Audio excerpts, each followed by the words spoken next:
So myself, Kumar Avelan, the speaker of today. Can I know to whom I have to address? Whether who is the anchor person? Yes, sir. Yes, sir. Sir, sir, please wait. Okay. Can I know? Yeah. Can I know your name, sir? Please. No, no. I am Kumar, coordinator. Okay, Uh, sir. Okay, the Kumar, sir. anchor will come at 10 o'clock. She will start. Okay, sir. I will be in the wait Okay, mode. okay. Okay, Okay, sir. Okay, sir. Okay. thank you, Kumar, sir. Okay, sir. Thank you.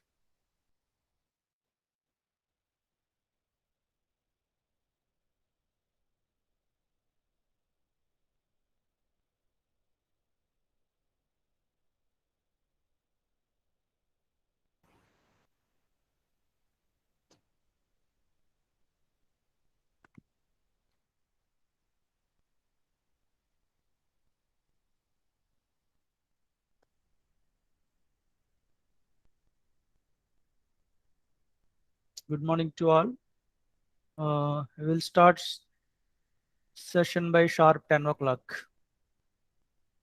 Okay. All of you mute your mics. Uh, Still, I am hearing some sounds. All of you, please mute your mics.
All of you listen. I will share the PPTs and recordings of the videos at the end of the session.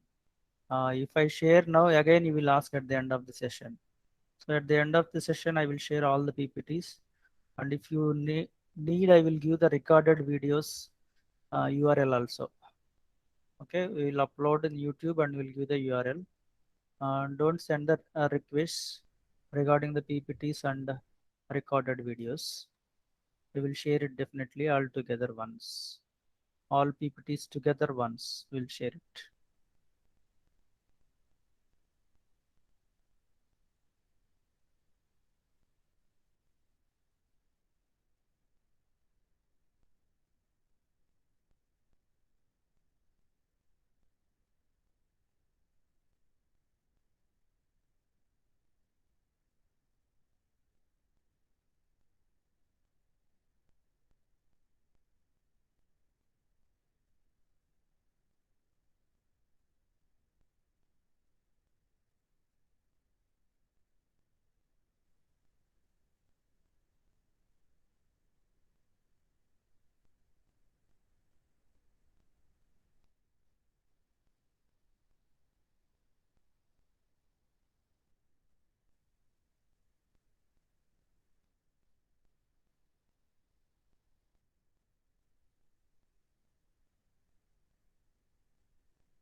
If anybody have a signal problem, we will give a live streaming link also in the group, WhatsApp group. If you have any signal problems, you can watch live stream also.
A very warm good morning to everyone. I welcome you all to the third day of the FDP series on data sciences, sponsored by AICTE Training and Learning Academy and organized by Department of Computer Science, Central University of Kerala. Today we have Dr. G. Kumaravelan sir, Assistant Professor, Department of Computer Science and Head of the Department in charge of School of Engineering and Technology, Pondicherry University. Dr. G. Kumaravelan sir has published more than 25 research papers and he is a very expert in the area of data sciences, human-computer interaction, machine learning and theory of computation, etc. And he has presented a number of his research works in different international and national conferences, and he received 2 Best Paper Awards in international conferences organized by IITs, and he has received Best Teacher Award by Pondicherry University based on students' evaluation continuously for the past 6 years, and he has 14 years of teaching experience and 4 years of research experience. So today we have got a very eminent personality from the field of data sciences to handle the topic on mathematical foundations for data sciences. On behalf of the Department of Computer Science, I heartily welcome you, sir, to this FTP series. Thank you, I madam. request you to start with your session now. Off to you, sir. Thank you very much for the nice introduction, madam. I Thank you, think sir. you got all these details from my website. Okay, is Yes, it sir. so? Yes, sir. Yes. Yes, sir. Okay, thank you, madam. So, can I present my screen, sir, right now? Yes, yes. Yes, sir, you can start now.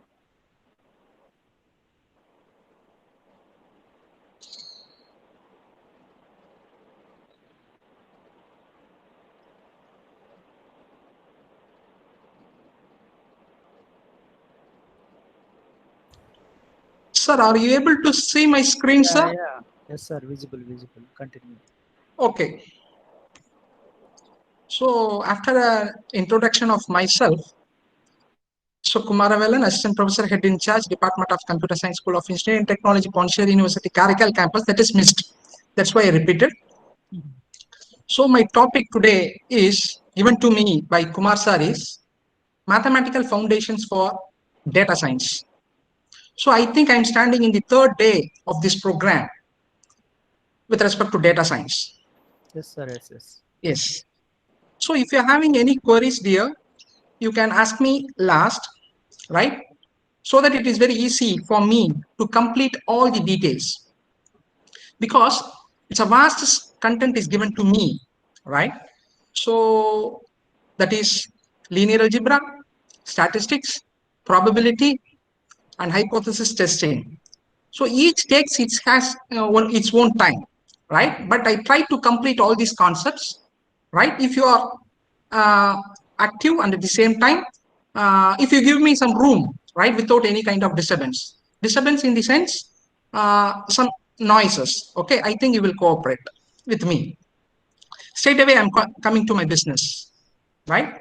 So this is my outline of my presentation. So even though the past 2 days, you heard about some introduction about the data sciences, right? So my friend Surendran talked about some tools related to data sciences. And at the same time, you come across with some deep learning techniques also. But here I'm not going to do any kind of things related to machine learning or deep learning.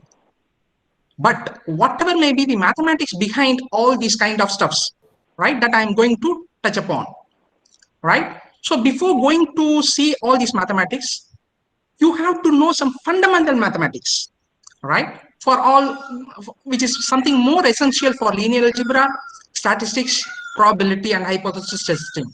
So that thing I am going to cover for from 10 to 15 minutes. Later, I will come to my actual area. So before that, right, I want to talk about some 5 minutes related to introduction about data science. So just a question, right? I'm not going to depth, right? So why data science, right? Because data is all around, right? Lot of data is being collected and warehoused. That is the purpose we are moving to this particular field of research, right? So if you see enormous amount of data is there, e-commerce data is, financial transaction data is there, bank data is there, right? There are several ways in which you can get the data. That is the purpose. If there is no need, if there is no data, then it is obviously it's not necessary to discover any knowledge. So that is, we are going for data science. Next, what type of data we are having? So if I ask this question, the types of data to a mathematician, he will say a data can be classified into discrete or continuous. If I'm going to ask this question to a physicist, he will say a data may be analog or digital. If I'm going to ask the same question to a social science people, he will say primary data, secondary data, like that. But for computer science field, if I ask this question, I think everyone will know the data may be of three types, right? That is structured, unstructured, and semi-structured, right? So all data science going to be deals with this type of data only. It may be a structured, unstructured, or semi-structured. So a relational data, we will call this a structured data. So some structure is there. The data which is organized in terms of rows and columns, I can say that is a relational data. If the data is of free form, that is called as unstructured data. I will call it as a textual data. Apart from that, there is one semi-structured data, which is a combination of text as well as that is a structured and unstructured, right? Apart from that, you come across with graphical data, social data, and streaming data also. For whatever may be the data, it can be fit into these three groups: structured, unstructured, semi-structured. So in data science, you can't do anything with unstructured data or semi-structured data. So you have to convert all these unstructured and semi-structured data to structured one, right? Then only you can do all the functionalities. So there comes mathematics, right? How to convert this unstructured data to structured one. And even if the data is in the structured fashion, how to do some processing, right? So I think you people in this program, you come across with several algorithms, right? And tool to implement all these algorithms. For everything, there is a mathematics, right? Without this mathematics, the tool never comes. The packages in any particular programming language doesn't span. So such an importance is there for mathematics, right? That is the thing I'm going to cover, right? I'm going to touch upon with some basic things, and finally I will correlate all the concept that I have discussed with a real-time examples, right? So I think, I don't know whether I will complete all these stuffs within 90 minutes, but I will do my level best. Okay, finally we are having a data, structured, unstructured, or semi-structured. What we are going to do with this data? So for the past 2 decades, we are doing aggregations and we did some statistics. And at the same time, if the data is there, we are going for searching and indexing and querying, right? Now only this field of data science, we are in the stage to discover knowledge, right? So the terminology that I'm going to right now coin is a data mining. This is not a new topic, right? In 2000 itself, I think it's came around the computer science terminologies, right? So right now we are calling it as a what data science. In data science, we are saying it is a machine learning, deep learning. All this comes under the umbrella of AI, right? I don't want to discuss all these things because I think in past 2 days we come across with these things, right? And in the next 2 days also you are going to discuss about all these knowledge discovery procedures, right? With respect to machine learning and deep learning, right? Okay, with this assumption, right, I'm defining what is data science. According to my perspective, I can say it's a theory and techniques from many fields. It's not only computer science. I can take some concepts from physics. I can take it from mathematics, applied mathematics, statistics, right? For what? For making, for to whom I have to do all these things? For the decision makers in any particular application. Either it may be engineering, economics, politics, or finance and education. There are n number of fields out there. So in this way, I can define data science. Okay. The most important question, again, I'm coming to why it is so popular nowadays. If I'm going to ask this question, say for example, if you see in this pandemic period, there are a lot of webinars are going. So if you see on an average, so most of the seminar, it is my probability, right? It's uncertainty things I'm giving the answer. Most of them, right, are related to data science, right? Why is it so popular? See, if you ask any people, they will say, yes, I'm working on data science, like that, right? So why it is so popular? If I want to give the answer to this particular question, surely I think you people know this particular thing called Garnet hype cycle, right? So please, I request all the participants to see the various Garnet hype cycle that is released with respect to emerging technologies from 2014 onwards. If you see that Garnet hype cycle, you will find this technology, data science, right? Still, right? I think still for another 5 years or 10 years period, surely data science will be there, right? Okay, so the things that I have given at the bottom, right? You're saying, here, innovation trigger, peak of inflated expression, thought of dissolution. So these are all the various things are there in specifying the Garnet hype cycle. I request all the participant to know about Garnet hype cycle. And being a computer science professional, and if you want to choose any particular technology, please look into that, right? Surely you will see the popularity of that particular thing. Okay, so that's all about some introduction. I timely finished this introduction about data science within 10 minutes. So that is, I think I'm going with my objectives. Now I'm coming to my area, right?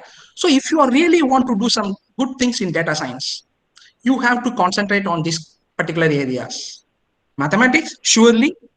I think most of the data science people will never give more importance to mathematics, applied mathematics, statistics like that, right? They will give more focus towards one particular programming skill. Either I think it may be an R, it may be a Python, right? I think how many of you don't know Julia, right? And I think most of you know structured query language, right?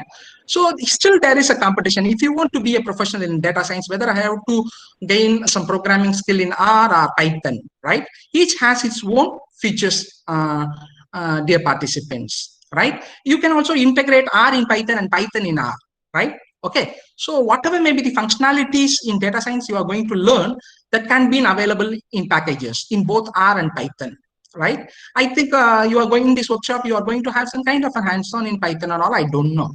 But anyhow, right? So here my focus is towards mathematics, applied mathematics and statistics, right? So the remaining things, machine learning and deep learning, I think you will get all these stuff from other resource person. My friend Venkateshan is there tomorrow, right? He's going to entertain you for the entire day, right? Please, but surely you will come across with so many mathematics over there, right? So now I am going to touch upon all these basic mathematics and applied mathematics to enhance your skill with respect to machine learning and deep learning in the field of data science.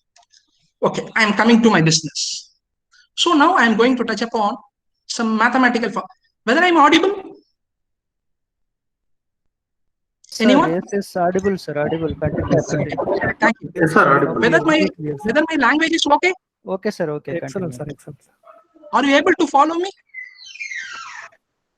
Yes, sir. Yes, With with the this. help of the PPTs, actually. No Okay. issue. Okay. See, if it is a mathematics, I have to use boards to solve problems, to prove theorems, right? I think it will take too much of time, so that I can make everything in terms of PPTs, right? So surely at the end of the session, I will give this PPT to your coordinator. You will make use of it, okay? And surely it will be useful to you, right?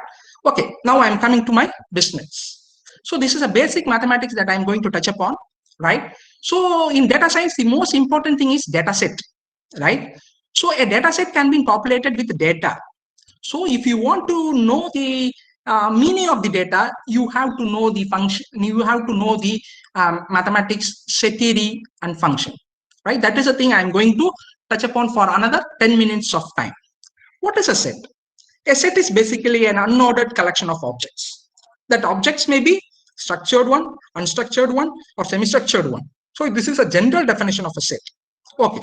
So that set can be represented mathematically in two ways. One is by roster method or by set builder method. See here in the example, I'm describing the description of a set by listing the elements within the braces. That is an example of roster method. See here, I defined a set named V, which consists of 5 elements, A, E, I, O, U, right? I think now you understand the concept of how to define the set using roster method. I think we come across with this mathematics in 10th standard onwards. So the next is set builder notation, right? So this is the another way of representing the set, right? See, this is the method in which if you see any standard journals, right, if they want to describe anything mathematically, they will go for this set builder method only for defining the data, right? Okay, see, here I defined a set named x, a, right, which consists of element x such that the x comes from the set S with the property p of x. Okay, that is, A is a set of all elements x of s such that x satisfies. That is all the element of x which satisfy the property p. Okay, I'm giving. Here is an example. See here. If x equal to 2, 4, 6, 8, 9, this is a roster method of listing the elements, right? So if I want to represent in set builder notations, let us say here, this is the way I represented. See, X is a set which consists of elements n. N comes from where? N comes from Z. I think how many of you know what is Z?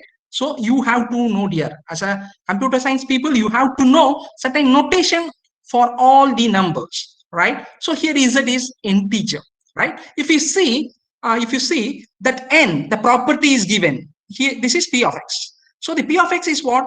So whatever may be the elements n, it should be even. And at the same time, the n should lies between 2 to 10. That is a property. I think now you understand what is it, how to represent the set, right? Through Rochelle method and set builder method. So these are, I said that, several notations are there for numbers, because ultimately in data science, you are going to populate the data set with some numbers, right? It's a continuous data. There is also possibility to have the categorical data. So while representing the data in a categorical fashion, I think this thing will not be used. But if the data are continuous in nature, you have to be very cautious, right, in representing mathematically. So n, natural number, z, integer, z plus, z star, e, q star, q plus r star, r plus c, and c star. So since it's a theory, I will give the PPT to you. You can get all these things here, right? Because I don't want to waste my time over here. Yes. Next, I am coming to the concept of subset, right? So suppose S and T are the sets. If every element of T is also in the element of S, then we will say T is a subset of S, right? This is a symbol which is used to represent the subset of S. Straight away, I am coming to an example. See here, I am seeing I have given the set X, set Y, and set Z. I am saying Y is a subset of X because all the element of Y, A, I, U, belongs to Z. So that I am saying Y is a subset of X. Then I am saying Y is a not subset of Z. Why I am saying? Because there is an element A in Y which is not in Z. So that I am saying it's a very, very important here. While defining in data science in a data set, one attribute depends upon the other attributes. Collinearity will come, right? There comes subset theory, right? That's why I stated this one. And next is set equality, right? So if you want to say two sets are equal, right? So if you establish this particular property, say for example, if you want to establish the two set X and Y to be equal, if you are going to do X, then automatically it implies that X and Y are equal, right? Say for example, again I'm correlating with data science. You are populated, the data set is there. It consists of several features, right? If one feature is totally dependent on the other feature is totally dependent on the previous one, then there is a not necessity to have that particular feature in your data set, right? Redundancy comes, right? So there comes set equality will be more useful to you. Next, I'm coming to finite and infinite set. Simply saying, when the number of elements in the sets are finite, that is countable, then it is called finite set. If the number of elements in the sets are not countable, then I can say it's an infinite set, right? Okay, fine. See here I have given examples. Y is a finite because the finite element of sets are there in Y. P is a finite set. See here, E is an all even integer. It's not possible for me to count all the elements, right? So that I'm calling it as an infinite set. Again, I am given some related to empty set. Phi is an empty set, which consists of 0 element. Okay, fine. The cardinality of set, it's a very, very important thing for solving many real world problems, right? See, if the data set is there, they will ask you the size of the data set. But the size of the data set comes from the cardinality of the sets only here. That is, counting the number of elements in a set is called cardinality. It is represented mathematically by means of this operator. See here, I'm having a set P and I'm determining the cardinality of P, that is 3. Okay. And the another most important thing is power set, right? When a set is given, writing down all the possible subsets, it is called power set, right? It's having a very, very vital role in real world applications. If you want to narrate the possible ways in which I can solve the problems, there comes power set. See here, there is a set X, which consists of elements red, blue, and yellow. See, what are all the possible ways in which I can arrange these elements, right? So it's a 2 power n. It's a very nice formula, right? So here 3 elements are there, 2 power 3, 2 power 3 is 8. So these are all the various possibilities in which I can arrange, right? So I think now you understand the power of power set, right? So for writing the possibilities, right, in how many ways I can solve the problem. So there comes, I have to arrange. I have to do a lot of permutations and combinations. It's another thing which is talks about related to combinatorics, right? So that is a different thing here. Okay, now I'm coming to operation. I don't want to waste my time here because you have to know there are some operations on sets. I have to talk about union. I am going to talk about here union, intersection, complement, and difference, right? Okay, right? Okay, fine. Okay, if you want to do some kind of a set operation, you have to know the one thing called universal set. That is a set there I can get all the elements in this planet. Okay, okay, and any particular, whether I'm audible? Yes, sir. Yes, Thank sir. you, Audible. thank you, thank you. Yes, sir. Because Yes, sir. I'm not able to see your things because I slideshowed my presentation. That's why. Okay, so every 10 minutes I will ask this question. Sorry for that. Okay, fine. I'm proceeding. I'm proceeding. Some noise is there. Okay, thank you. Thank you. Sir, Sir, we will we inform will if inform any if disturbance any is there. disturbance is there. We can continue. You can continue, sir. Okay, thank you, sir. Thank you, sir. Okay. Okay. Okay. Okay, now I'm coming to set operations. So union, see dear, union of two sets, right? Union of two sets means I'm going to get the elements of the set 1 and along with the set 2. If there is any duplication or commonalities is there, I have to remove it. Some noise is there. So I kindly request the participant to mute their mics. Yeah, all of you please mute your mics, or else I will disconnect you from the meeting. So I Whose mic kindly, is on, people will be removed from the meeting. I already requested so many times. Please mute your mic. can I, Yes, sir. sir, I'm Continue. getting some noise. Yes, sir.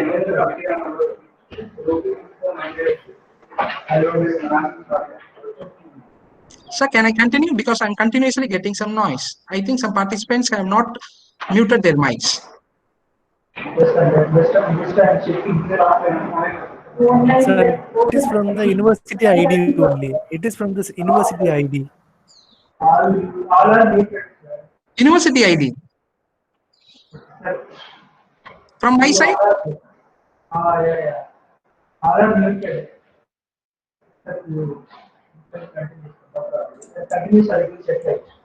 I think the disturbance From the organizer side, sir.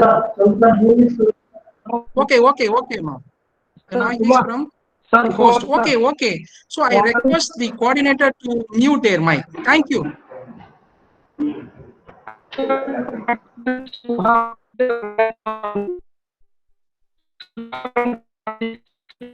Sir, continue. Okay, sir. Okay. The union operation, the union of two sets X and Y is denoted by X union Y. It is defined to be X such that the elements of the X should come from the capital X set, or it may be from the set Y. If there is any commonality is there, I have to remove. So this is a pictorial representation of union operation, right? I have to write all the elements of X, and at the same time, I have to write all the elements of Y. See here, I performed a union operation with respect to the set and X and Y, right? So if there is a commonality is there, because phi is there in both states, I have to return once. It is enough for me. That is the objective of union. Similarly, intersection, I have to write only the common elements. That is the element which is common to both X and Y, right? That is the thing, small x, right? You will see the shaded part. That is called, here in the set X and Y, the common element is phi. That is called intersection. See, this is very, very important in statistics, right? for in defining some addition theorem, multiplication theorem, conditional probability, right? That is intersection, right? Okay, fine. This is a very, very important thing in data set, disjoint set. Say, for example, if you're having a data set and it consists of some 100 features, right? So all features should be distinct. Otherwise, there should be some redundancy. That thing, mathematically, we can say disjoint sets, right? So there is no commonality between the set X and Y. Then that set is called as disjoint sets, right? Actually, if you are going to populate your data set for data science problem, all the features should be distinct. It should be disjoint in nature. Then only you will yield some good result, right? Difference, right? So you can find X minus Y. That is, I'm going to write only the element of X.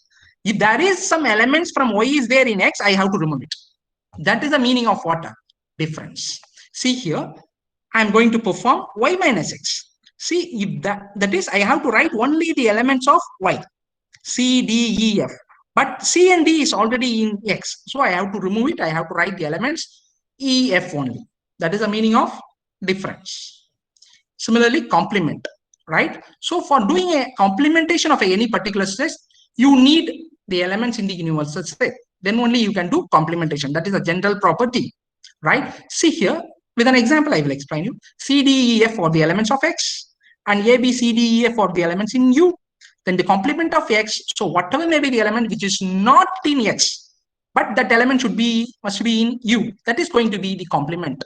Z bar, that is A comma B. It's a very, very important operation in data science. If you come across with several machine learning algorithms here. And next is Cartesian product. Again, it plays a very, very vital role in data science while correlating multicollinearity. Right. See, for example, if I'm having two sets, X and Y, right? So I want to find out what are the various ways in which I can pair the elements of X and Y. That is called Cartesian product, right? See, for example, here I'm having the set X and Y, having the elements A comma B and C comma D. So in what are the possible ways in which I can correlate, right? Say, for example, if I want to do some association or if I want to do some kind of correlation inside the data. So there it is very, very important. See here I'm writing AC and AD. Similarly, BC and BD, right? This is for X cross Y, X Cartesian product Y, right? So that's all related to set theory. And if you want to prove certain things, right, mathematically, right? So these are all the various fundamental properties are there, right? Idempotent law, associative law, commutative law, distributive law, complement law, evolution law, dominance law, identity law. The most important is De Morgan's law and distributive law, right? So if you are strong in all this law, you can prove any particular concept in data science with related to set theory. So with this, I am concluding the heading called set theory. Now I'm going to a very, very important, all topics are important here. I'm coming to the topic called function. Say, for example, ultimately in any machine learning algorithm, you come across with optimization theory. So in optimization theory, what you are going to do? You are going to optimize a function only there, right? So if you want to know, if you want to get in-depth mathematical things related to optimization techniques, basically you have to know what is function first of all, how to represent the data through function, how to find the relationship between the data, right? So that for that only I am going to cover this topic for another 5 to 7 minutes, right? Again, I am focusing only on basic mathematics. Later I will move to linear algebra, right, within 5 minutes. Okay, I am defining function. See here, so we can define function when the two sets are given, right? See here, A and B are the two sets. I am defining a function from A to B. That is actually represented mathematically F colon A to B. That is here, this is function. So when I will say it is a function, I will say F to A to B is a function which has an exact assignment of one element of B to each element of A. Then only I can say F is a function. Otherwise, I will not say it's F is a function. See here, I will say this is a domain and they will call it as a range, right? Say between, I defined a function F between A to B. So if you see all red dots, right, we'll have some mapping. then only I will say it is a function. See, for example, if a red dot having 2 mapping, then surely it will not be considered as a function. Okay, the diagram in the upper part, right? It's a function. The diagram which is in the lower part of the slide is not a function because some elements in A having multiple images. I think now you understand the concept of functions. So these are all the various examples in which you can solve some problems related to functions.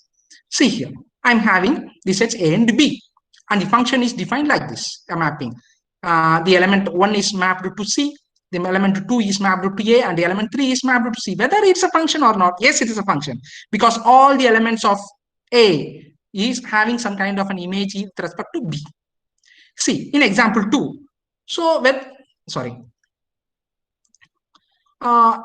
A equal to 1 comma the same problem. So I defined a function called G. Whether I can call G is a function? No, because if you see, the element 1 has 2 images, C and B. It is not the actual definition. It never falls under the actual definition of function. So I am calling it G is not a function because G is assigned to both. G is assigned to both C and B. Sorry, G of 1 is assigned to both C and B. Right? I think now you understand the meaning of function. Now there are several preliminaries are there in a function. I already said that, domain, codomain, image, pre-image, range, like that. So if I'm going to define a function between the two sets A and B, right, then all the elements of A is called as domain, all the elements of B is called as codomain. Okay, say for example, A and B be the two sets, and I defined a function 1 to C, 2 to A, and 3 to C. Now, what is an image of 1? So, image of 1 is, see, for example, there is a mapping C. So, C is the image of the element 1 in this function F. Similarly, what is a pre-image of A? So, how I got A? From 2 only I got. So, the 2 is the pre-image of A. Similarly, what is a domain of F? So whatever may be the elements from A, it is called domain. See, while framing a data set also, you come across with all these things. You have to know, right? If you want to define in terms of equation, you have to mention domain and the codomain. So what is a codomain of F? See here, B is all the elements of B is called codomain of the function F, A comma B comma C. And what is a range of F? Range means while doing the mapping, so C, A, C. So that are all the elements, right, which comes in the range of the function F, A and C. So that's all about some terminologies behind any function. Okay. Now I'm coming with different types of functions are there. Injective function, surjective function, and bijective function. So I will put something related to 5 minutes over here, and I will move to linear algebra, which is a very, very essential thing. Okay, now I am coming to one-to-one function. Otherwise, it is called as injective function. See, here in the right-hand side of the slide, you are seeing one function F tends to A to B. If you see the domain, all the red dots is mapped to B. Then it is called injective function, one-to-one function. See here, why in the left-hand side function F tends to A to B, I'm not calling it an injective function because, see here, the two elements, right, in A having the image in one particular element in B. So that I'm saying this is not an injective function, right? Okay. So this is an example for that, right? I don't want to waste my time over here in example. I will give the slide to you. You will explore it. And next is surjective function. See, in surjective function, if all the codomain elements are covered, then automatically that mapping is called surjective function. See here, all the elements of in B, right? That is a codomain, is covered with a domain, right? That is called surjective function. Now we come across with the injective function and surjective function. If there is a function which has the property of injective property and surjective property, so surjective function otherwise called as onto function. Otherwise I can say if a function which is one-to-one and onto, then I will call it as bijective function, right? See here, all the elements in A is mapped to B, okay? And there is an exactly one occurrence is there. That's why I am calling it as a bijective function. It holds the property of one-to-one, and at the same time, it holds the property of onto in nature. So that I'm calling it as a bijective function. Okay, so another important operation, there are several things are there, but with respect to data science, composition is something more important, right? How one attribute is related to another attribute. If there is any multiple collinearity is there, then automatically I have to remove it. So that thing mathematically I can specify through the operation called composition, right? If there is a mapping from A to B and B to C, it is not necessary to write the set B. I can directly write the features A and C. I'm giving this example related to data science only, right? See, for example, A to B and B to C is there. So it is not necessary to have the feature in B. So I can directly write A to C. That's all. I can now the dimensionality reduction comes into picture, right? In principal component analysis by using the concept called composition, right? With respect to the theory of mathematics function. Okay. Now, so after 35 minutes of talk, I finished basic mathematical foundations, right? Only. Now I am purely coming to the data science, right? Here the business given to me is to give a talk on linear algebra, statistics, probability, and hypothesis testing. Okay, I'm coming directly to my business is linear algebra, right? I don't know how many of you, right, know this particular mathematics linear algebra. I think we covered this kind of mathematics from 10th standard onwards, right? But it plays a very, very vital role in data science, especially in understanding the structure of the data set. If you really want to understand, if you are really going to frame a primary data set, right, surely you have to know linear algebra. Otherwise, it is not possible for you people or we people to create primary data set. But in computer science, basically, we are all working with benchmark data set. That is a secondary data set, right? But anyhow, someone will create the primary data set, if he or she knows clearly linear algebra, then only that data set is going to be called as a benchmark data set, right? Ultimately, if you say, what is the role of linear algebra in data science? I can say, if you want to visualize it mathematically, the structure of the data set, then with the help of linear algebra, I can do all these things. That's all. So in linear algebra, what are the most important things for data science? You have to know these two things, dear participant. One is matrices, another one is vector spaces. So right now, today, I'm going to talk about, elaborate several concepts behind matrices and very few concepts in vector algebra, right? So again, it would be some preliminary mathematics here, but if you know clearly these preliminary mathematics, then only you can know the under-depth things in data science, especially with respect to principal component analysis, that is dimensionality reduction, which is a very, very important thing in data science, right? Otherwise called as feature reduction, right? Okay. So again, it's I don't want to motivate you, right? Because linear algebra play a very, very vital solution to solving the linear equation, right?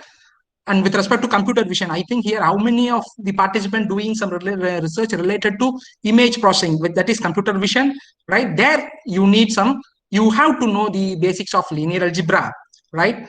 Then machine learning, there are a lot of algorithms are there, especially support vector machine, Navy base, right? And at the same time, decision tree algorithm, random forest, XGBoost, PCA, and for if I think tomorrow, today, I think evening session NLP, right? They come across with bag of words representation, right? For all these things, you have to know linear algebra clearly. And in tomorrow, day after tomorrow, there are some people they're going to discuss about deep learning, right? So deep learning is a multiple neural network. That's all. Ultimately, what you are going to do, you are going to learn the weights of the future, how to represent the weights. There comes matrices, right? Okay. And finally, regarding in optimization technique also. So if you turn left and right of any particular machine learning algorithm or deep learning algorithm, you come across with some mathematics that is related to linear algebra. So that is the thing I'm going to focus right now. Yes. First, I will take how to solve some problems in linear algebra through solving some simultaneous equation. Okay. So time is 40 minutes up. Okay. Okay. I will go with some basics. Let's start with a simple problem. Suppose that the price of one ball and two bat, 2 ball and 1 bat is 100 units. We need to find the price of a ball and a bat. right? It's a well-known problem, simple problem, right? How this problem can be converted into a equation? It's very simple. I can substitute. I want to find the price of ball and bat, right? So I'm naming the ball and bat with a variable x and y. I want to find out that particular price for x and price for y. That's all. This particular problem can be represented mathematically like this. What is the first thing? One ball, right? And two bat. One ball, x, two bat, right? Y. So x plus 2y. How many units? 100 units. That's all. And what is the next problem? Two ball and one bat. That is 2x plus y equal to 100. See, whatever may be the problem, I can easily transform the problem into mathematical form by means of a polynomial. Here it is a linear, right? Why I'm saying it's a linear? Because if you see the degree of any variables, you will find the degree 1. So it's linear in nature, right? Otherwise, if it is more than 2, quadratic, 3 cubic generally is a polynomial. Okay, fine. See here, now I want to find the values of x and y. See, by doing some lot of permutation and combinations, I can find several values of x and y, which equates to 100, right? That satisfies this equation 1 and 2, right? So pictorially visualize this. If I want to visualize this problem, so these are all the various points: 50, 10, 100, 0, 100, and 100 by 3, 100 by 3, and 30, 40. So these are all the various points which satisfies this equation 1 there. Okay. Similarly, these are all the points, right? 0, 50, 100, 0, 100 by 3, 100 by 3. These are all the points which satisfies the equation 3. So just because it's a linear equation, draw a line, right? Just draw a line. So whatever may be the line which intersect at the one point, that is the actual roots of these equations, right? So this is the way in which I can visualize this problem. Previously, I stated the problem verbally. I stated this problem verbally, and later I formulated this problem into equation, and I visualize this problem by means of a graph, right? Now, how to solve this problem actually, right? So here I am going to solve if the number of variables are less. See here in this problem, the number of variables are only 2, and the number of equation is also 2. If it is going to be more, then automatically it is very, very tough for a mathematician. We can visualize only 2-dimensional, 3-dimensional. So above 3-dimension, it's very, very, very difficult to visualize, right? In order to visualize all these things, we are going for the representation called matrix, right? So whatever may be the data set, you are going to do it for your problem domain. Finally, it will be in the form of rows and columns. I will call it as a matrix. Okay. Once the matrix representation of a problem is there, then I can do wonders by using this linear algebra. Okay. Now I'm coming to the one concept called vector space, right? In linear algebra. What is a vector? So generally speaking, a vector in R power n, I already told that R is a real number, right? And n is the size, right? So a vector in R to the power n is a column of n real numbers. These real numbers are called components or entries of the vector. That's the definition of a vector. So it's just like I can say it's a one-dimensional set of elements. I can say like that. Okay. See here, I defined a vector V, which consists of 3 components: -2, 0, 1. So I am saying it's R power 3. So if you see any IEEE paper, so they represent in terms of equation by using these notations only here.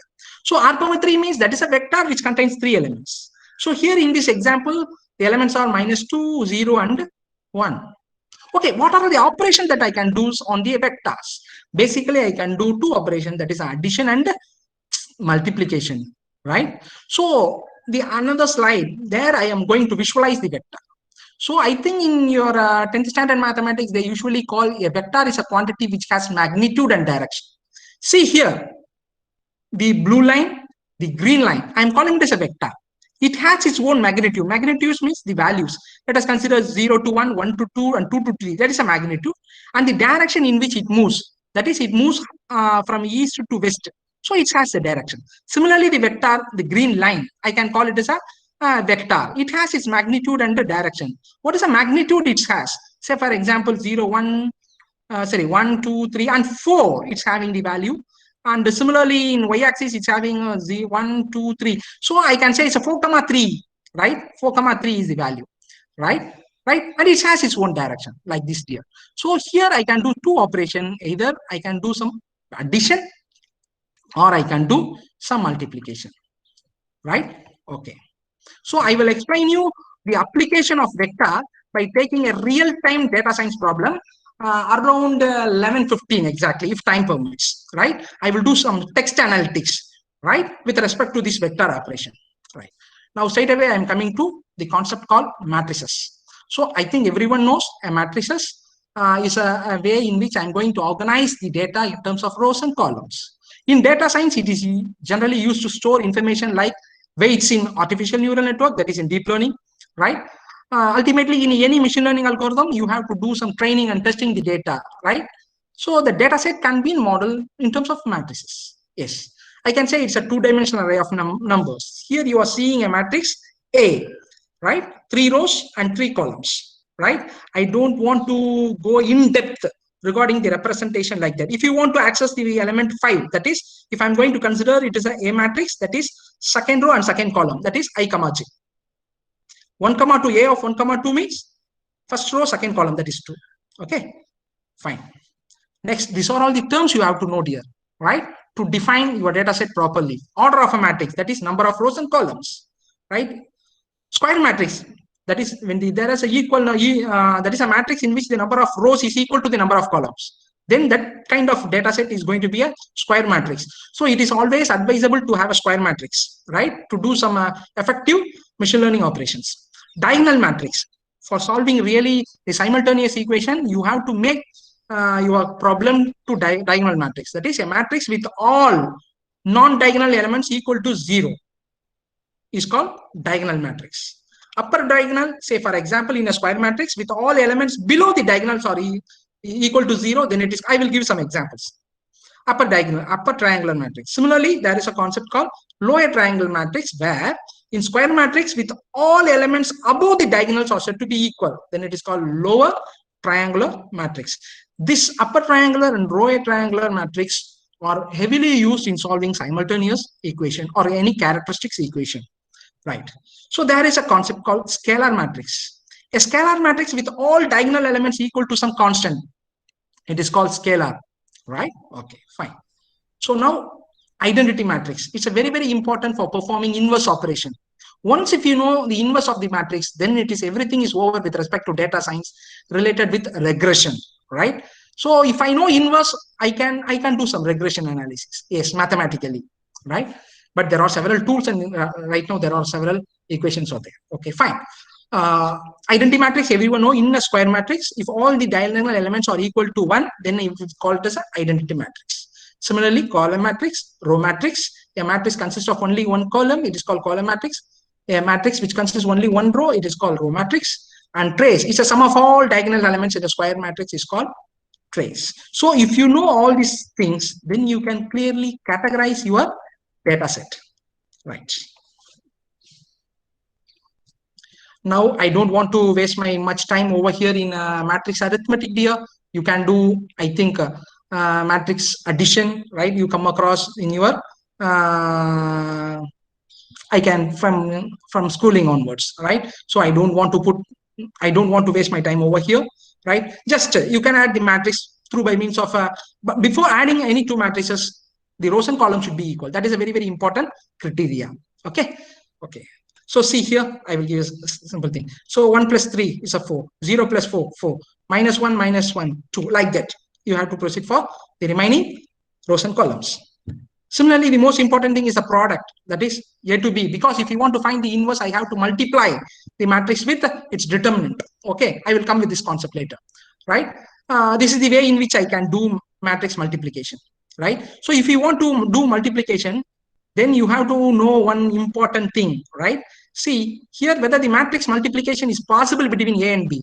This order of this matrix is 4 by 3. This is 3 by 4. So yes, this row and this column and this row both are same, so that the matrix multiplication is possible. And this is the mathematical way in which I will derive the product AB, that is C11. How I got it C11? That is A11 into B11 plus A12 into B21 plus etc. summation B1K into BK1. That summation value of all these value gives C11, right? I think the assumption that you know this kind of operations. I'm moving to the next slide, right? I already told that if A into B is there, surely B dot A may not be equal, right? This is a basic principle. Okay, I already explained about identity matrix. Okay, transpose matrix. If I'm going to change the row by column and column by row, then it is called transpose matrix. Why I am discussing all these things? Because for doing inverse operation, transpose of a matrix is something more important. So why I have to do some knowledge, why I have to learn inverse matrix? Because in data science, if you want to reduce the redundant features, that inverse operation is something more important.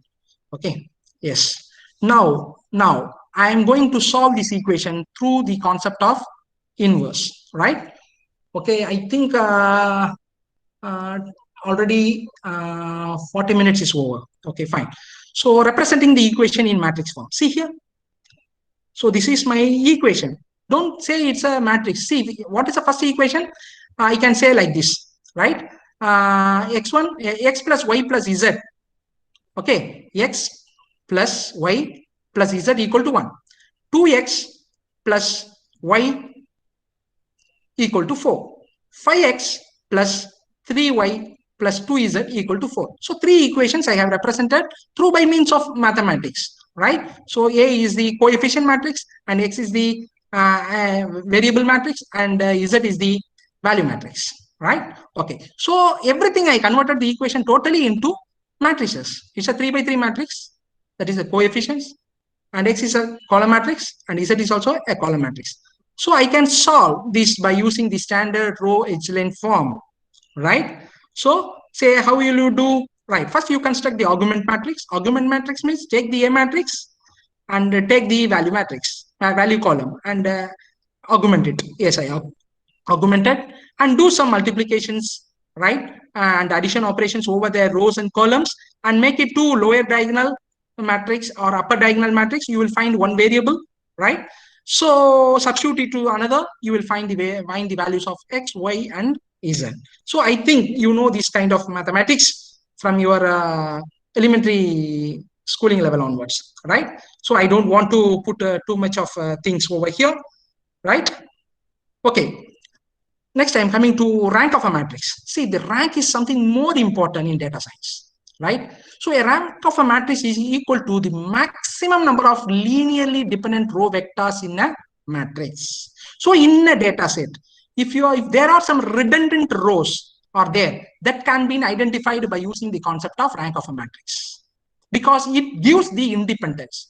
So if you are going to form a data set to your problem, that should be all the rows should be independent in nature, right? Then only your problem. There should not be any kind of overfitting or underfitting problem. There is no need to go for regularity. But it is very, very, very difficult to have a matrix, right, with a proper rank, right? That's why some kind of a level of significance there in our research. Okay, fine. Next is coming to the concept of inverse of a matrix. Why the inverse are used? So if the very few numbers of variables and number of equations are there, that can be easily solved, right, by using Michelin form, right? But if there are more number of variables and more number of equations are there, then automatically the concept of inverse plays a very, very vital role, right? If you want to find the inverse of a matrix, then you have to know the concept of determinant, right? So how to do some determinant? It's very easy here, right? Say for example, I am going to show you how to find the determinant of a 2 by 2 matrix, right? So this is a formula, A into D minus C into B, right? This gives the determinant of a given matrix. It's a value. Okay. Similarly, I can find the determinants of 3 by 3 matrix, right? See, again, the same concept. The 3 by 3 matrix should be converted into 2 by 2 matrix. How? This is a basic principle. Say, for example, A into, so leave this particular column and this particular row. The remaining elements are E, F, H, I. So for that, you have to do some determinant. That is E, F, H, I. Similarly, for B, it is a standard formula, minus B. So if you leave this column and this row, D, F, G, I, yes. And similarly for C, C in 2. So leave this column and this row. You will find D, E, G, H. So now this 3 by 3 matrix is converted into 2 by 2 form. for calculating the determinant of B. Similarly, for 4 by 4 matrix, it can be possible by using 3 by 3. Again, solving this 3 by 3, 2 by 2 by 2, you can find the solution.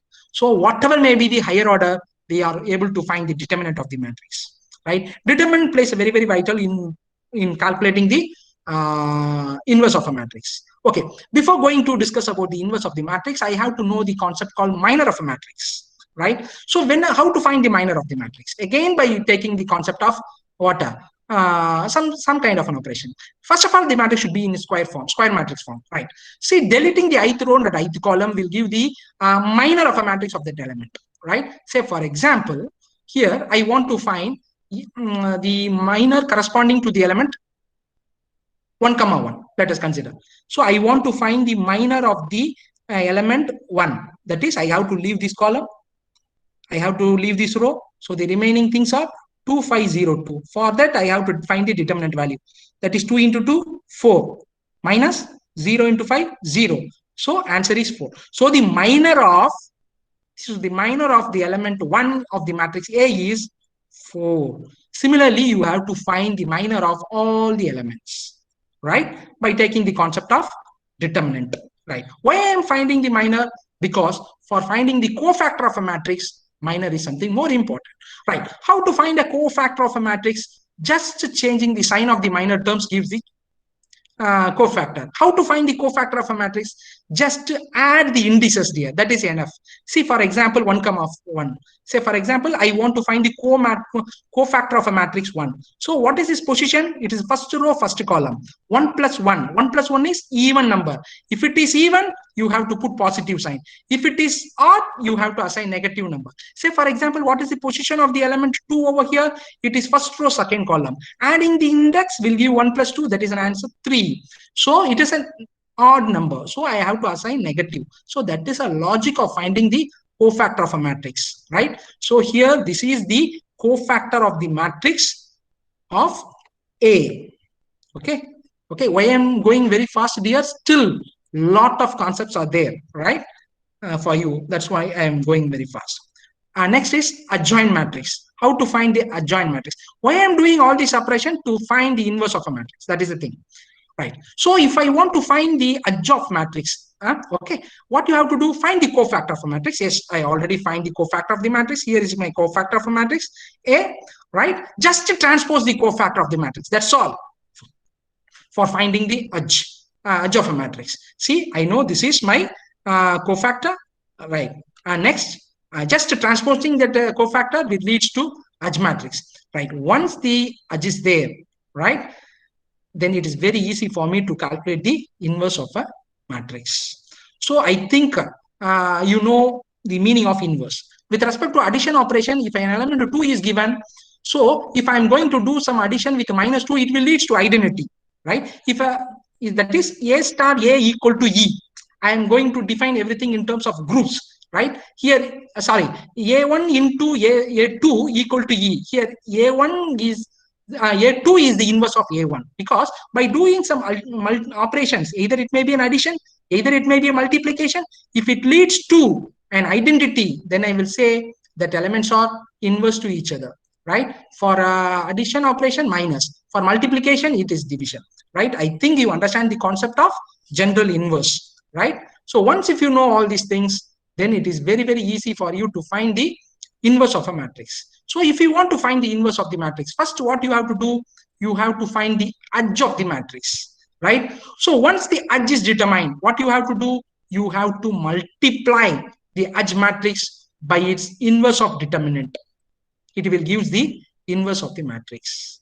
Once the inverse of the matrix is there, then you can do some good operation in data science. That's why I educated you all the various details related to how to find the inverse.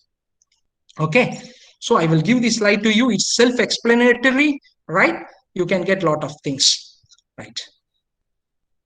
So this is the way how I'm going to determine the value of x through inverse. See here, I will solve this problem, right? How to solve the simultaneous equation by using the concept of inverse. Say, for example, this is the equation given here, right? So this is A matrix, and variable matrix and value matrix. I want to find the value of x, y, and z, right? So this equation is represented by means of a representation a into x equal to z, where a is a matrix, coefficient matrix, x is the values, variables, that is z is the value, target value 1, 1, 4. Right now, what I'm going to do, I'm going to multiply a inverse by left hand side, and I know how to calculate a inverse. Just now we discussed. Yes, I multiplied both sides by a inverse. Now by taking some simple mathematics, right, grouping it, right? So a inverse into a x, that is just I'm grouping. A inverse is that. I know pretty well that any matrix with its multiplication with inverse which leads to identity matrix. So see here, I now come across with x equal to a inverse into z. That's all simple. Once if you know the a inverse of any coefficient value, just multiplying it with the value, then you will know the corresponding variable values x, y, z. So this is the way in which I can solve any particular equation, any particular linear equation. Okay, now I am coming to this problem, how this inverse is used in data science. See, here I showed you a data set, right, which having several features, right? So now if you want to find or if you want to predict what would be the value of this particular attribute OOBP, right? Okay, I think okay, so through this particular inverse concept, I can calculate the parameter vector, right, by normal equation in linear equation. So far we have discussed how to find the inverse. By using the concept of inverse, I can do some regression analysis. So say let us, I construct the matrix value X. I am taking a subset of features, right? That is this matrix A, right? With this thing, I am going to calculate the value of OBP. That is, I am going to predict it. See, for example, it starts with 734. Yes, here 734, right? And this thing is 0259. Right. See, that means I am taking my matrix values RS, RA, W, OBP, SLG, BA. So these are all these values. I am going to take it as a matrix. Right? With this thing, I am going to predict the value of OOBP. That is possible through by means of inverse operation. That's all. To find the parameter vector theta, here theta is OOBP, right? So just by doing this multiplication, x transpose multiplied by x, it is possible to find the corresponding prediction value theta, right? By using a linear regression formulation, right? So without knowing inverse operation, it's very, very difficult to know the parameter vector theta. Okay. Next, I am coming to the most important concept called eigenvalues and eigenvectors. I know how many of you people are here with eigenvalues and eigenvectors. I don't know, right? So it is very, very important for doing feature reduction operation in principal component analysis, right? I will show you some examples. What is eigen and what is eigenvector and eigenvalue, right? So it's already 60 minutes is over. Okay, I will come back to this eigenvalue and eigenvector later if I am having some time, because see, a lot of things are there. This is the way in which I prepared these slides, how mathematically you can find out eigenvalues and the eigenvector, and how this eigenvalue and eigenvector plays a very, very vital role in data science, right? Because I took too much of time in completing linear algebra, especially matrices and vectors, right? So I am skipping this concept because if time permits at last, surely I will cover this particular eigenvalues and eigenvectors. Okay, these are the way in which I can solve these problems. Right. Now I am coming to statistics, because the another topic that is given to me is statistics. I can say statistics, right? Like this. There are three kinds of lies. For me, not for me, for Desiree. He can say it's a lies, damn lies, and statistics. So if you know how to lie with the data, that is all about statistics, right? Now come to the field of how to lie with some statistical procedure. Why study data statistics? Data are everywhere, similar to data science, right? So the statistical techniques are very much useful for making decision in our lives, right? Okay. So all statistics is about collecting, organizing, presenting, analyzing, and interpreting data. For what? For effective decision, I can say like that. Okay, so I don't want to waste my time in discussing with the importance of statistics. It's having a very vital application towards weather forecasting, because today here in Karaikal it is raining, right? So through some prediction, yesterday itself I came to know that today is going to rain, right? How? Because of with the help of statistical data, right?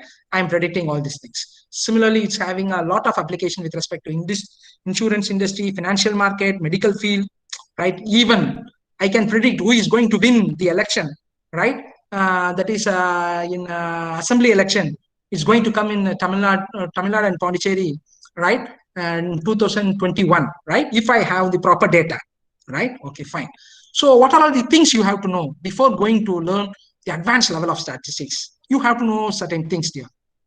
One is variable, right? And data. That is all about data set, right? A variable is a characteristics or attribute that can assume different variables. In computer science, we will say it is a feature, attribute like that. Okay, what is the data? The data are the measurement or observation that a variable can assume. So in computer science, we will say it's an attribute or feature which constitutes some values in a, that is called data. Okay, so variable whose values are determined by chance, that variables are called random variables. But in computer science, in data set, it's not a random variable. Okay, it's a specified variable. Okay, so that collection of data values, I can form it through by means of rows and columns, right? Through by means of matrix, I can say. But in computer science, we will call it as a data set. Okay, and each value in the data set is called data value or datum, right? Okay, you have to know all these fundamental things. Okay, so types of data statistics, right? There are two things out there: descriptive statistics and inferential statistics. If it is a descriptive statistics, I'm going to do some analysis to the entire population. That is called descriptive statistics, right? I'm going to take all the data and I'm going to do some kind of a conclusion, right? Okay, that is called all about descriptive statistics. Okay, what is the inferential statistics? From the population, I'm going to take some samples. From the samples, I'm going to do some analysis. With the result of the samples, I'm going to predict the population. Then that type of statistics is called inferential statistics. So always in computer science, inferential statistics are much more important than descriptive statistics. Okay, so I think this particular slide will clearly explain you what is a population and what is a sample, right? So it is very, very difficult to take all the data corresponding to populations because it's a lot of computation power. So that we are going for inferential statistics by taking some samples and generalizing certain things on these samples to the homogeneity, for homogeneity, right? Surely, it will give some good result. Okay, fine. See here, I am giving some examples. So here I am having some 5 rows and 6 columns, right? So I have to take all these 30 values, but it is not necessary. I am going to take some randomness and I am going to take alone 6 core information and I am going to generalize for the entire population. This kind of thing is called inferential statistics. Okay, so this is another way, right? So for example, there are some group of peoples, they are ordered, they are clustered, but it's not necessary for me to get all these details. From each group, I can take 2 or 1 and I will go with some generalization. Again, this is an example of inferential statistics. That is, on sample, I'm going to generalize the population, I can say like that. Okay. So there are different sampling. How to sample? That is a very, very important question. There are several types of sampling procedures are there. So for if you ask this for a social science students, the first question they will ask in the Viva Voice is what type of sampling method you adapted, right? Whether it is a simple random sampling, stratified sampling, cluster sample, or systematic sample, right? So a simple random sample, each sample has an equal chance of being selected. Yes. So in a population, any sample can be taken at any time, right? That is called simple random sampling. So in your research, you have to adapt simple random sampling. Stratified sample, the entire population is to be divided into groups, otherwise called as strata, and take a sample from each stratum. Then it is called stratified sampling. In cluster sampling, divide the population into strata, that is a cluster, and select randomly any particular strata. That is called cluster sampling. Okay. And systematic sample, right? Randomly select at any particular starting point and take every nth piece of data from the list of population, then it is called systematic sample. But in research, simple random sampling is highly accepted, right? With a significant level of error. Okay, so again comes the concept primary data and secondary data, right? When the data are collected specifically for the analysis desired, it is called primary data.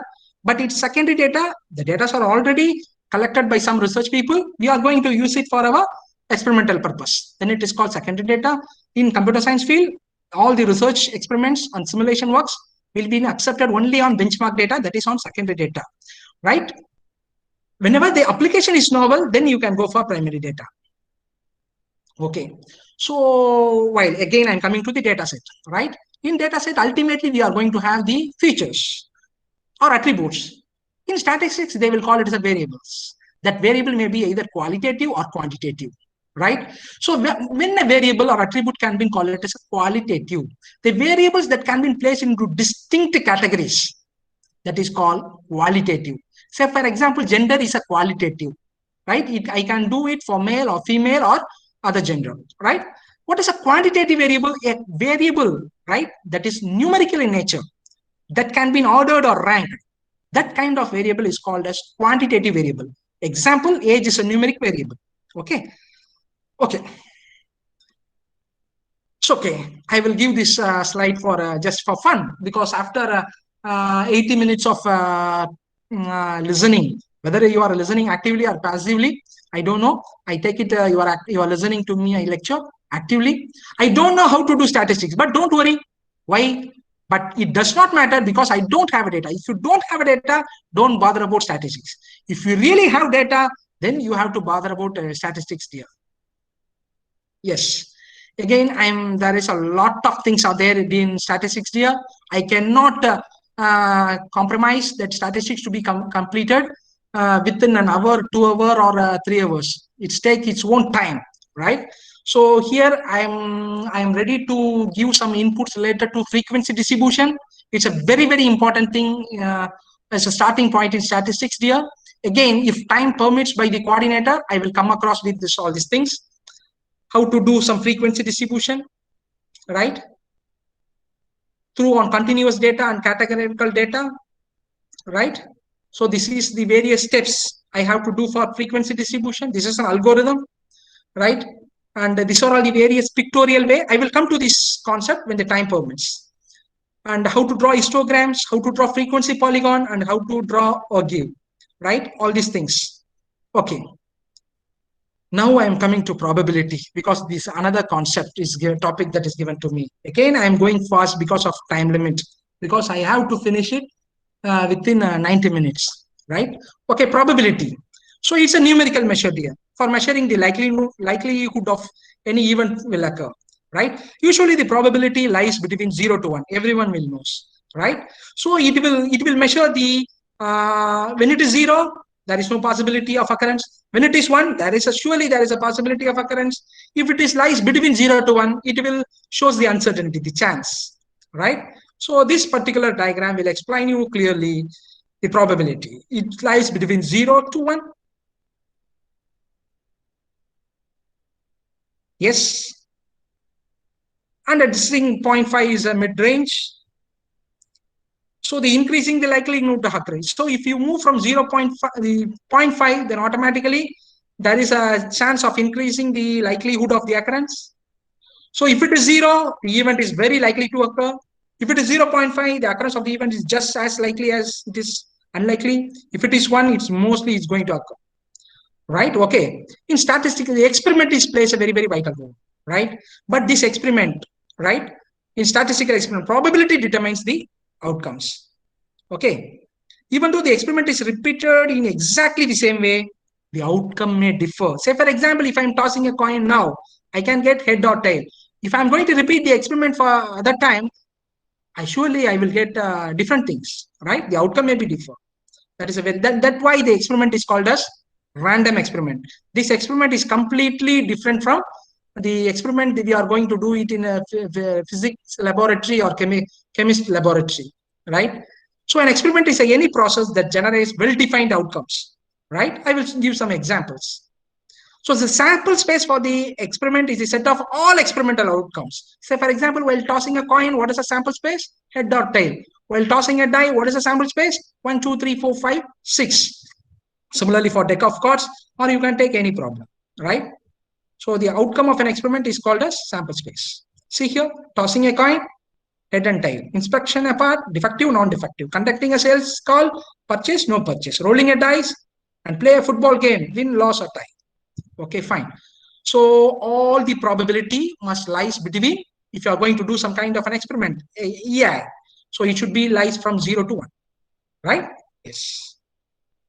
And if it is, if I'm going to do some kind of assigning probabilities to experiment, that is probability of experiment 1, probability of experiment 2, up to n, I have to sum, again the value should be equal to 1. Sum of the probability of all experiment outcome must be equal to 1, right? Okay, so there are some addition law I already talked about in set theory. Probability of A union B equal to probability of A plus probability of B minus probability of A intersection. Why I am discussing all these things? Because in Bayes' theorem, if you are going to apply classification problem in machine learning, there comes Navy Bayes algorithm, right? There, this addition law and multiplication law plays a very, very vital role. And mutually exclusive event. When the two events, right, are said to be mutually exclusive if the event has no sample points in common, right? That is disjoint. I already discussed in set theory, disjoint sets. Okay. So for example, event A and event B in sample space is completely different. There is no commonality. If there is no commonality, I already said the probability of A intersection B must be what? 0, right? Yes. And conditional probability, it is enough to define all these kind of things in data science. So without conditional probability, it's not possible for me to define Bayes' theorem, right? So that is probability of A by B, right? So such that if you want to find the probability of A given B, right? So that is answer is probability of A intersection B divided by probability of B. This is the conditional probability theorem. Similarly, multiplication law, P of A intersection B. That is P of B into P of A by B, right? This is plays a very, very important role in defining the Bayes' theorem. Independent events, when the outcomes, when one event does not affect the other event, right? Then we will say this both the events are said to be independent in nature. P of, when it is independent, A and B, P of A by B is P of A. Similarly, if A and B are independent, P of B by A is P of B only. Okay. So with this logic, I can define multiplication law for independent events. P of A intersection B is P of A into P of B. Yes. Now I am coming to the concept called chi-square test for independence. It is very, very essential here. I think so far I have touched upon the basic mathematics. Now I am coming with some examples. So please, participants, please devote some kind of patient listening. Now I am going to explain you how to frame the hypothesis and how to test the hypothesis by taking an example. Okay, what does an hypothesis means? So it's a statement. It's a proposition. It may be either true or it may be a false, right? For what you are going to frame the hypothesis? For the variables in the data set only, you are going to frame the hypothesis. Finding the and finding the extendability for which only you are going to frame the hypothesis. If you are going to do any particular research, so without hypothesis, it is not possible for you to prove the experiment, right? Now, with the data set, I am going to frame some hypothesis. Usually in a statistical theory or statistical thinking, they will say null hypothesis and alternate hypothesis. The null hypothesis is always framed by the name H0. And HA is always be represented by using alternate hypothesis. See, with this data set, see, I'm having a gender, the gender having the levels male and female.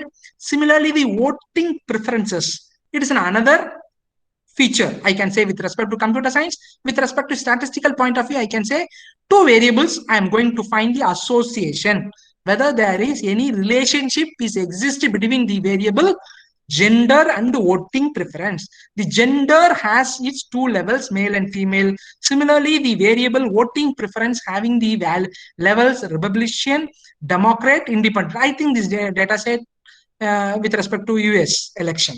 Right. Okay. Now I am defining my hypothesis. Gender and voting preferences are independent. That is, there is no association between gender and voting preferences. That is my H0. What is an alternate hypothesis? Gender and voting preferences are not independent. That means there is some association between gender and voting. That is my alternate hypothesis. Before going to do some statistical analysis, you have to think about significance level. What is significance level? Acceptance of error. I can say like that. If it is a scientific, again, I'm saying a very, very important thing here.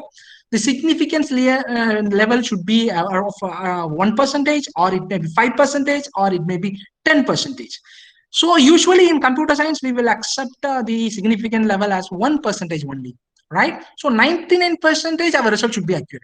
But in social science, they will accept an error of 5%. That means they will take the accuracy of 95%. But in psychological research like that, they will go with 10% of an error. Okay, that is the meaning of significance level. Okay, fine. Now mathematically I'm going to explain how to find association between these variables by using chi-square test. There are a lot of tests are there: t-test, f-test, ANOVA, right, SEM analysis. All these things are there, dear, but it is not possible to cover all these kind of things, right? Here I am going to explain how chi-square test is used for hypothesis testing, right? I have taken the sample data. This is the sample data you are seeing. First, you have to find the degree of freedom. Degree of freedom, that is very, very essential, right? See here, degree of freedom means number of rows minus 1 into number of column minus 1. That is G rows, V columns. How many rows are here having? Male and female levels. So G is 2 minus 1 into V minus 1. How many column? That is the other variable. 3 levels. 3 minus 1. 2 minus 1. 1 into 2. 2. Yes, now you are able to find out how to calculate the degree of freedom of when a given data set is given.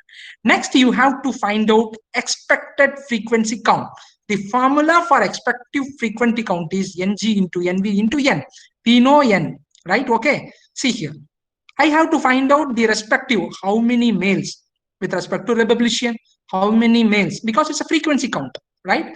How many males related to Democrat, how many males related to Independent, like that. So you see here, if you just see the observation, I will explain it to for one row. Expected frequency count of male with respect to Republican. So what is Ng? Ng is 400, total male, into 450. What is the total Republican? 450, divided by total value 1000. This is the expected frequency count of male with respect to Republican level Republican. I am getting the answer 180. Similarly, I have to do it for all these things, right? Male Republican, male Democrat, male Independent. Similarly, female with respect to Republican, Democrat, and Independent. So I am able to find out the expected frequency count. Okay, then you straight away you can apply the whatever may be the calculated values to chi-square test statistics. This is my formula for chi-square statistics. That is, what is an observed value minus expected value divided by expected value. What is my observed value? So male, it is 200 minus, right? What is my expected value? In the previous thing, I have expected 180. Okay, it is 200 minus 180 the whole square divided by expected value 180 plus, because it's summation. Similarly, for male, for Democrat, 150 minus, what is my expected value that I calculated? 180. So 150 minus 180 the whole square divided by expected values. Similarly, I have to do it for everything. So after doing all this computation, I came with the value 16.2.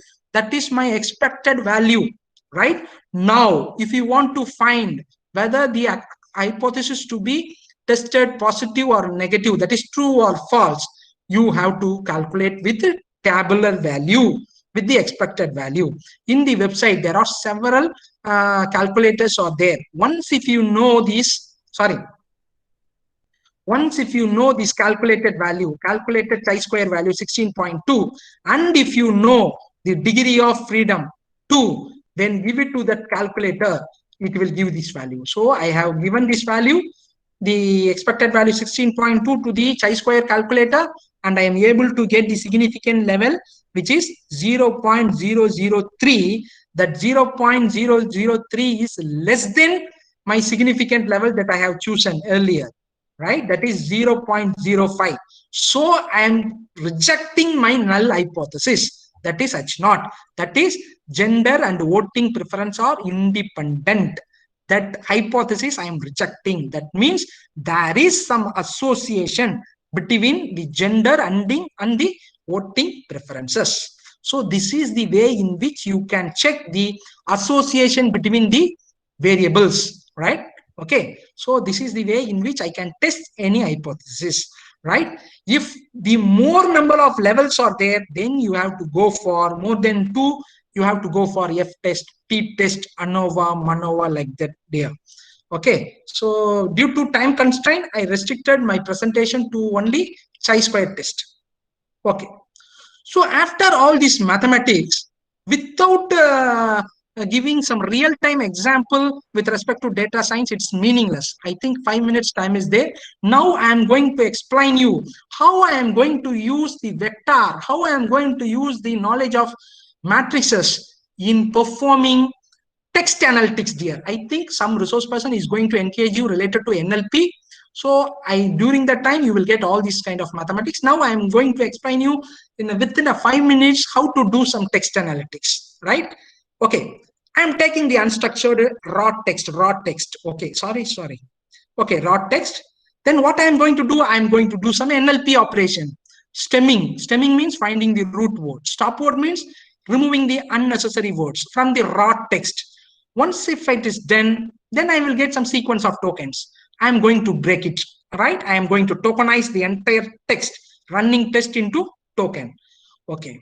Then what I am going to do, I am going to add weights similar to that of neural networks. For each feature which is extracted, you will assign some weight, likewise. Here I'm converting all the unstructured information to structured one by assigning weights. Right. Once the weights are assigned to the words, it becomes structure. It becomes numerical value. If I'm going to organize that numerical values, yes, I will do it in terms of matrices. Right. Okay. I will give some example. Right. Then that once the matrix is there, I can do wonders. Okay. So the matrix, all the rows, I'm going to call it as a vector. Right.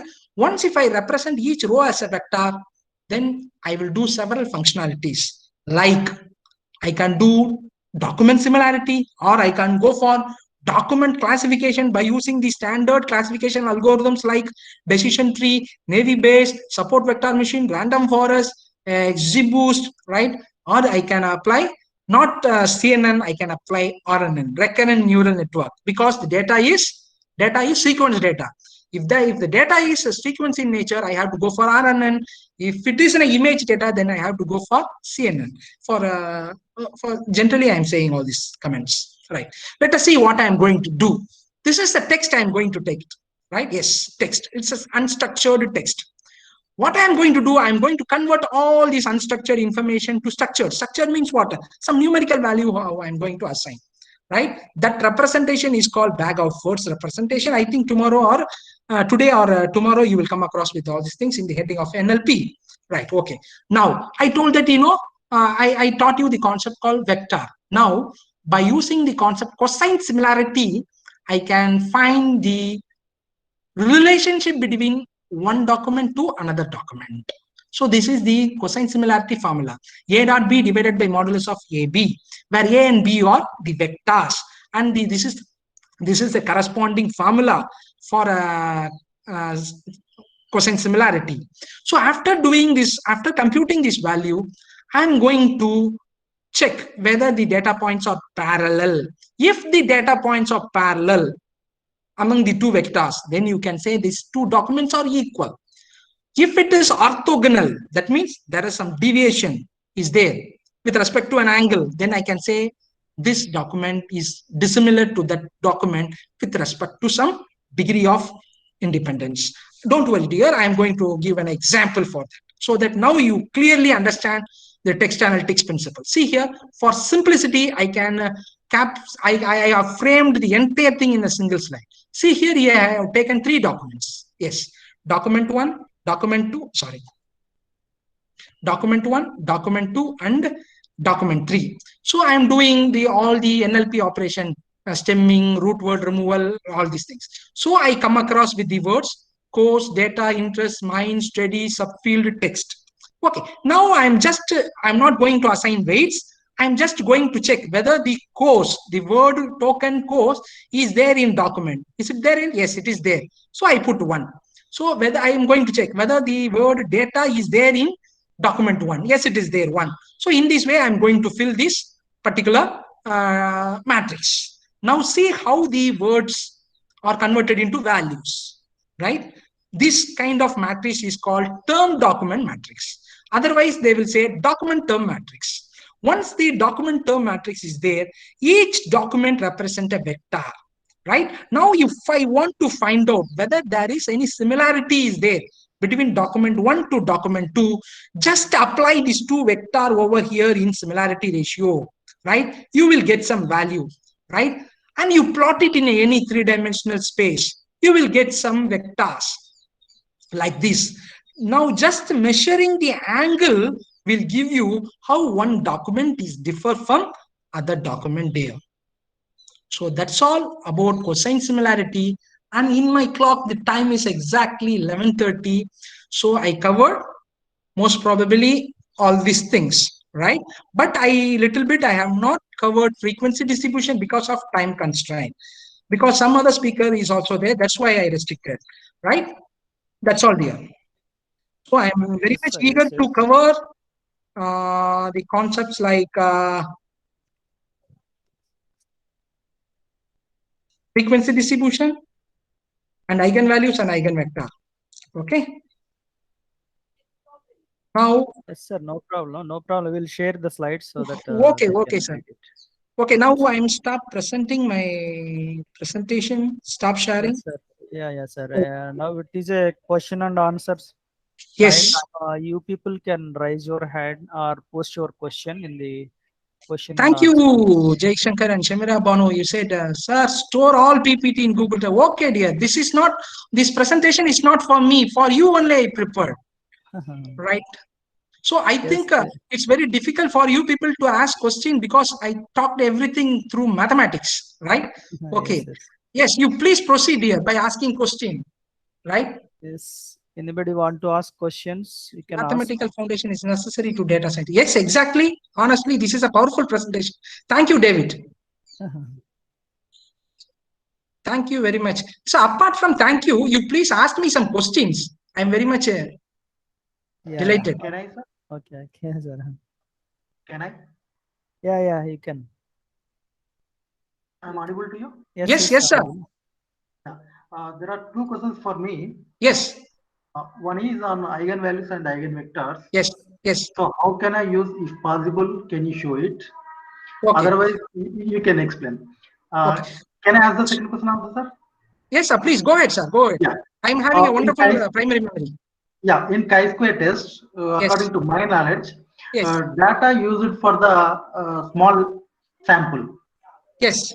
But when coming to the data science, we are taking very large sample. Yes. How this will be correlated? Again, I'm saying data is not at all important here because I'm going to take only the future variables. Data is immaterial for me because computation power is there for me. You have to understand when you have to apply chi-square test. Say if you want to find the association between 2 variables, then only you have to apply for chi-square test. The number of rows of record doesn't matter there. Number of features only plays a very, very vital role. Okay. Next, I'm coming to eigenvalue and eigenvector, right? So for dimensionality reduction only, we have to know the eigenvalue and eigenvector. You can reduce the features. Say, for example, for any particular problem, I'm having some 1,000 features are there, right? By taking all these 1,000 features, doing this computation, it's very expensive. But anyhow, even if you are having the power, redundancy will be there.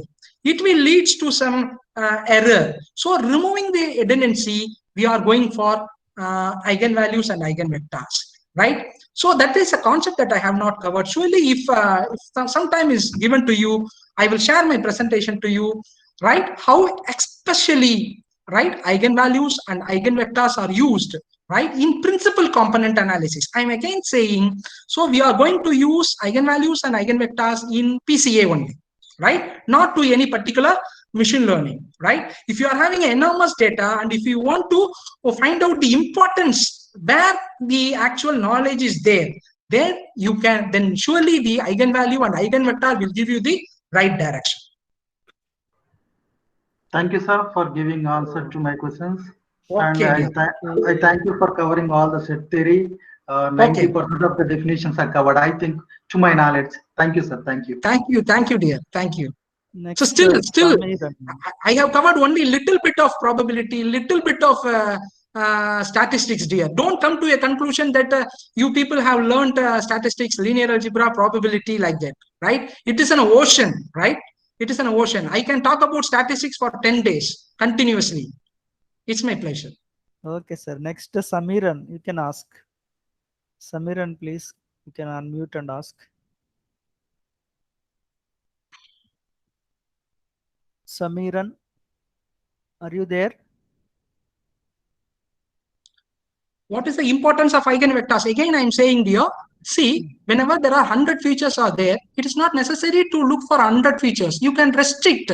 If there is some redundancy is there, once if you know the eigenvalue and for the respective eigenvalues, if you are able to know the eigenvectors, then it shows these are all the features that can be removed.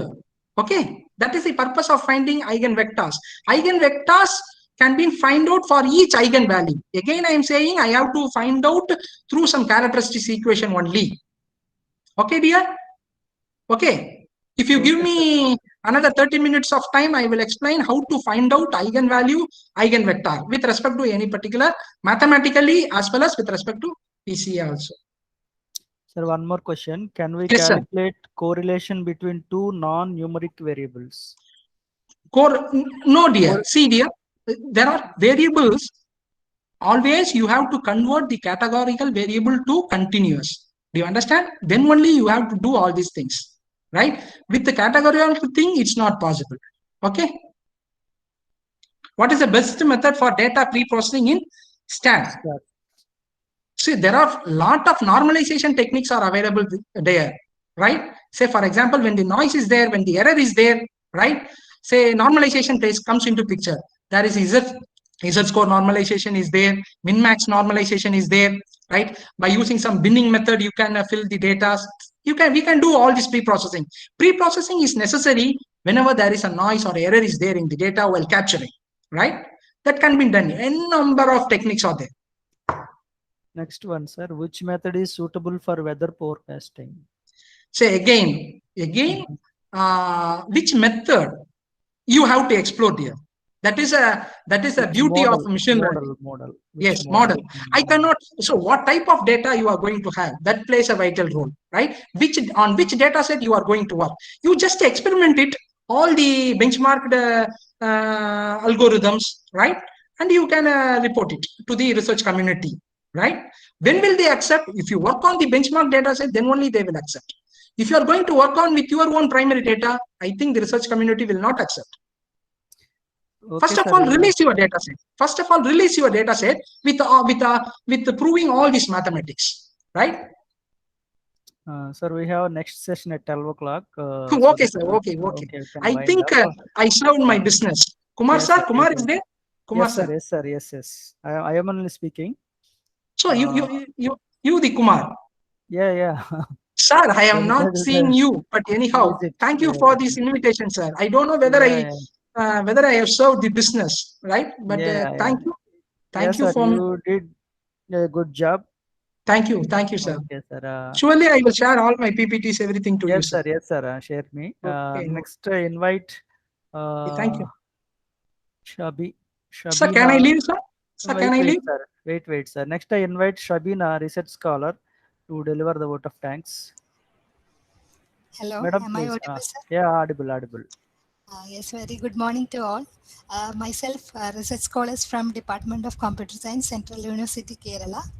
and my research area is in audiovisual speech recognition system. And first of all, my thanks to Kumar sir for giving me a chance to propose vote of thanks. Okay, today we have an eminent speaker, Dr. Kumaravelan sir, from assistant professor from Pondicherry University. It was a very wonderful and informative session on the topic of mathematical foundation for data science. I think sir here clearly explained about the set theory, functions, linear algebra, metrics, and statistics. And uh, your time organization is very excellent, sir, because within this limited time, you covered very vast session, very nice manner, sir. Thank you. I think all participants benefited from this session, and Thank you. because they all are actively participated in question answering section. So on behalf of this computer science department, Central University of Kerala, I express my sincere thanks to Dr. Kumaravelan sir. And in future also, we are expecting more from we need your help and support. Thank you, sir. Sure. Thank you for coming here. And special thanks to our dear participants for actively participating in this event. Thank you. Thank you all. Okay, Thank you, bye-bye, sir. Shabina. Thank you for your vote of thanks. So, Kumaravelan sir, thank you very much, sir, okay, for sir. your So before that, the vote of thanks by Shabina, So Shabina, if you are working in a speech recognition, I think you can think about some stochastic model, right? Yes, so related to reinforcement learning, there are a lot of research works are there, right, for speech recognition. So you can think about MDP, PO-MDP, right? These are all the various statistical models are there, right? So you can compare your research work. Thank you. So thank you, sir. Okay, sir. Thank you. Hello, Thank sir. you very much, sir. Thank you. May I?